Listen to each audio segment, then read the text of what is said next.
নমস্কাৰ। CTET July, Assam TET November.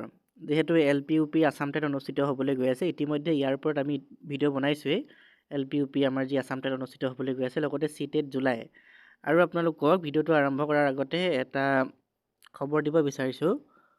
যোনসকলে নতুনকৈ BEd কৰিম বুলি ভাবিছে, তেওঁলোকৰ বাবে ভাল খবৰ আহিছে।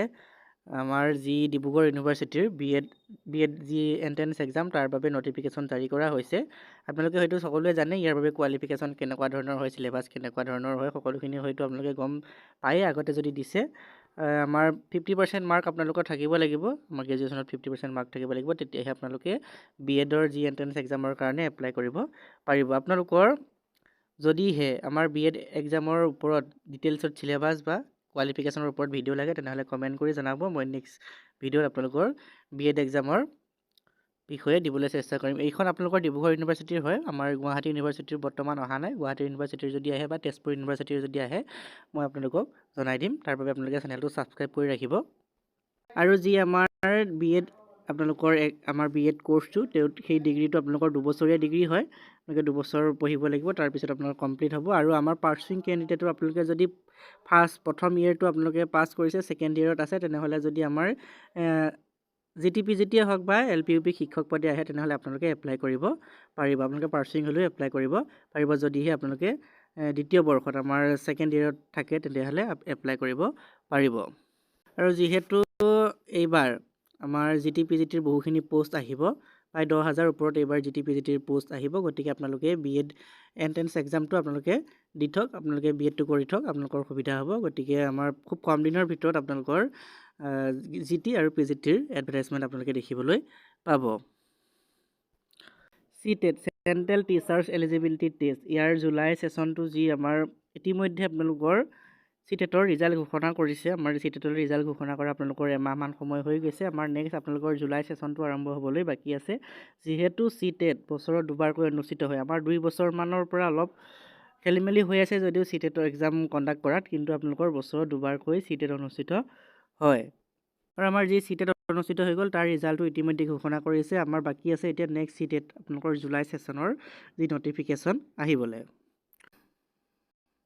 CTET আৰু আছাম টেট প্ৰায় একেই বুলিয়ে ক'ব পাৰি। আপোনালোকৰ CTETৰ যিখন চিলেবাছ আছাম টেটৰ লগত প্ৰায়খিনি মিলি আছে, প্ৰায় 80% মিল আছে। আপোনালোকে যদি এই CTETৰ বাবে প্ৰিপাৰেশ্যন কৰি আছে, তেনেহ'লে আমাৰ যি নৱেম্বৰত আছাম টেট অনুষ্ঠিত হ'বলৈ গৈ আছে, তাৰ বাবে আপোনালোকৰ প্ৰিপাৰেশ্যন হৈ যাব। গতিকে আপোনালোকে CTETৰ বাবে প্ৰিপাৰেশ্যন কৰিলেই হ'ল, আছাম টেটৰ বাবেও আপোনালোকৰ হৈ যাব। যিহেতু চিলেবাছৰ বৰ বেছি ডিফাৰেঞ্চ নাথাকে। আমাৰ ডিফাৰেঞ্চ থাকে আপোনালোকৰ কিছু আছামিজ ছাবজেক্টটো, যেনেকৈ আপোনালোকৰ পেপাৰ 1 বা পেপাৰ 2, তেনেকুৱাতে আপোনালোকৰ অলপ ডিফাৰেঞ্চটো থাকে।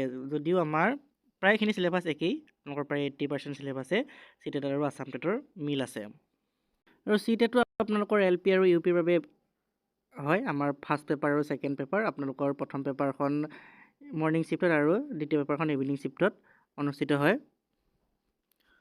এতিয়া আমাৰ CTETৰ এডভাৰটাইজমেণ্ট, আপোনালোকৰ নটিফিকেশ্যন বৰ্তমান অহা নাই। আমাৰ CTETৰ নটিফিকেশ্যন যি আপোনালোকৰ জুলাই ছেকশ্যনৰ বাবে এতিয়ালৈকে বৰ্তমান অহা নাই। আপোনালোকৰ খুব কম দিনৰ ভিতৰতে, জুলাইৰ পৰা আগষ্ট মাহৰ ভিতৰতে CTETৰ নটিফিকেশ্যন আপোনালোকে দেখিবলৈ পাব। আৰু নেক্সট যি ভেকেঞ্চি আপোনালোকৰ LPUP ভেকেঞ্চি আহিব আমাৰ আছাম গভৰ্ণমেণ্টৰ ফালৰ পৰা, তাৰ আগতে হয়তো আমাৰ এইবাৰ CTET অনুষ্ঠিত হ'ব। খুব কম দিনৰ ভিতৰতে CTET অনুষ্ঠিত হ'ব। যোনসকলে সুধি আছিলে যে আমাৰ নেক্সট ভেকেঞ্চি অহাৰ আগতে CTET অনুষ্ঠিত হ'বনে নহয়, নিশ্চয় আপোনালোকৰ নেক্সট ভেকেঞ্চি অহাৰ আগতে আমাৰ CTET অনুষ্ঠিত হ'ব। আপোনালোকৰ নেক্সট ভেকেঞ্চি যি এডভাৰটাইজমেণ্ট হয়তো আপোনালোকৰ জুলাইৰ পৰা আপোনালোকে জুলাইৰ পৰা ডিচেম্বৰ মানলৈকে ধৰিব পাৰে। আমাৰ 26ৰ ভিতৰতে আপোনালোকৰ যি নেক্সট এডভাৰটাইজমেণ্ট, আমাৰ LPUP শিক্ষকৰ যি এডভাৰটাইজমেণ্ট আহিব। আপোনালোকে চিলেকশ্যন প্ৰচেছ জানি, LPUP চিলেকশ্যন প্ৰচেছটো কেনেকুৱা হয়, ইতিমধ্যে 4,500 আৰু 5,500 25 আৰু 26 চনত নিযুক্তি দিয়া আছে। 5,500ৰ যি চিলেকশ্যন প্ৰচেছটো অলপ বেলেগ আছিলে, কিন্তু 4,500ৰ চিলেকশ্যন প্ৰচেছটো অলপ বদলি হ'ল, কাৰণ আমাৰ যি মাৰ্ক কাউণ্ট কৰাৰ ছিষ্টেমটো যিহেতু বদলি হ'ল, গতিকে অলপ সাল সলনি হ'ল। আৰু এইবাৰ যিহেতু আছাম টেট অনুষ্ঠিত হ'বলৈ গৈ আছে, আপোনালোকৰ 26ৰ শেষৰ ফালে, আপোনালোকৰ নৱেম্বৰ মাহত আনঅফিচিয়েল হ'লেও এটা খবৰ আহিছে যে নৱেম্বৰ মাহৰ ভিতৰত যি আমাৰ আছাম টেটৰ নটিফিকেশ্যন জাৰি হ'ব। এইটো অফিচিয়েল নহয় যদিও আপোনালোকে ধৰিব পাৰে প্ৰায় 80% সম্ভাৱনা আছে। আমাৰ 80% সম্ভাৱনা আছে নৱেম্বৰ মাহত যি আমাৰ আসাম টেটৰ নটিফিকেশ্যন আপোনালোকে দেখিবলৈ পাব।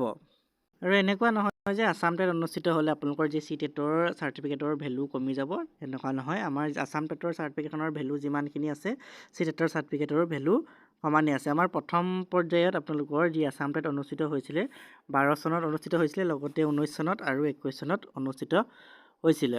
আৰু যি আমাৰ 12 চনত অনুষ্ঠিত হৈছিলে তাৰ চাৰ্টিফিকেটৰ ভেলু আছিলে আপোনালোকৰ 5 বছৰ, আৰু 19 চনত যিখন আপোনালোকৰ চি টেট অনুষ্ঠিত হৈছিলে, আমাৰ চি টেট নহয় আসাম টেট অনুষ্ঠিত হৈছিলে 19 চনত, তাৰ চাৰ্টিফিকেটৰ ভেলু আছিলে আপোনালোকৰ 7 বছৰ।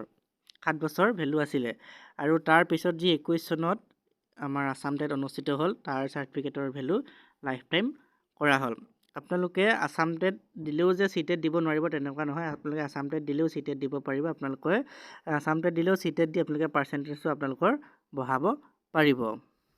আসাম টেটৰ ওপৰত যিহেতু আলোচনা কৰিছোঁ, আপোনালোকৰ 100-150 নম্বৰৰ এটা পৰীক্ষা হয়। 5টা ছাবজেক্ট থাকে। 5টা ছাবজেক্টৰ প্ৰত্যেকটো ছাবজেক্টতে আপোনালোকৰ 30 নম্বৰকৈ থাকে। 30টা কুৱেশ্যন আহে, 30 নম্বৰকৈ থাকে। ইয়াত কোনো ধৰণৰ নিগেটিভ মাৰ্কিং নাথাকে। ঠিক তেনেদৰে আপোনালোকৰ চি টেটৰো 150 নম্বৰ এটা পৰীক্ষা অনুষ্ঠিত হয়। আৰু এই পৰীক্ষাত আপোনালোকৰ 5টা ছাবজেক্ট থাকিব। 5টা ছাবজেক্টতে আপোনালোকৰ 30টা কুৱেশ্যন থাকিব, 30 নম্বৰকৈ থাকিব। একেই হয় আপোনালোকৰ এক্সাম পেটাৰ্ণবিলাক একেই হয়। আমাৰ আসাম টেট আৰু চি টেটৰ এক্সাম পেটাৰ্ণ একেই হয়। ইয়াত কোনো ধৰণৰ নিগেটিভ মাৰ্কিং নাথাকে। আপোনালোকৰ নিগেটিভ মাৰ্কিং থাকিলে কি হয়, আপোনালোকৰ যদি 0.25কে থাকে তেনেহ'লে 4টা প্ৰশ্ন ভুল কৰিলে আপোনালোকৰ 1 নম্বৰ কটা যায়। কিন্তু আমাৰ যি আসাম টেটে হওক বা চি টেটে হওক, ইয়াত কোনো ধৰণৰ নিগেটিভ মাৰ্কিং নাথাকে।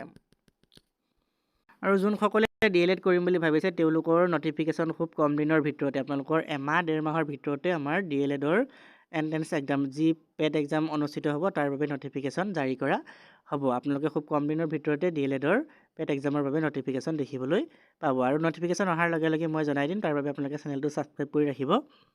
আৰু নেক্সট আমাৰ LPUP ভেকেঞ্চি আপোনালোকৰ 26তে আহিব, 26ৰ শেষৰ ফালে, নহ'লে 27ৰ প্ৰথম ভাগত আপোনালোকে ধৰি থওক। আপোনালোকে 27 চনৰ ফেব্ৰুৱাৰী মাহলৈকে আপোনালোকে ধৰিব পাৰে। 27 চনৰ ফেব্ৰুৱাৰী মাহৰ ভিতৰত আমাৰ যি LPUP শিক্ষক পদৰ এডভাৰটাইজমেণ্ট আপোনালোকে দেখিবলৈ পাব। হয়তো আপোনালোকে 26তো দেখিব পাৰে, 26ত আমাৰ যি ইলেকশ্যনৰ ৰিজাল্টৰ পিছতো হয়তো আপোনালোকে দেখিব পাৰে। আমাৰ যদি দেৰি হয় তেনেহ'লে আপোনালোকে 27ৰ প্ৰথম ভাগতে LPUP শিক্ষক পদৰ বিজ্ঞাপন, লগতে GT-PGT শিক্ষক পদৰো বিজ্ঞাপন আপোনালোকে দেখিবলৈ পাব। আৰু চি টেটৰ নটিফিকেশ্যনো আপোনালোকে এমাহ 1.5 মাহৰ ভিতৰতে দেখিবলৈ পাই যাব। যিহেতু ইতিমধ্যে ইয়াৰ যি ফেব্ৰুৱাৰী মাহত পৰীক্ষা অনুষ্ঠিত হৈ গ'ল, আমাৰ চি টেট এক্সাম অনুষ্ঠিত হৈ গ'ল, তাৰ ৰিজাল্ট ঘোষণা কৰিলে, আৰু আমাৰ ৰিজাল্ট ঘোষণা কৰোঁ এমাহ হৈ গ'ল। গতিকে আপোনালোকৰ আৰু 1-1.5 মাহৰ পিছতে আপোনালোকে চি টেটৰ যি জুলাই ছেশ্যনৰ বাবে নটিফিকেশ্যন আপোনালোকে দেখিবলৈ পাব। গতিকে ভিডিঅ'টো ইমানেই আছিলে। যদি কিবা জানিব লগা আছে আপোনালোকে কমেণ্ট কৰি জনাব পাৰে। আজিলৈ ইমানেই, ধন্যবাদ।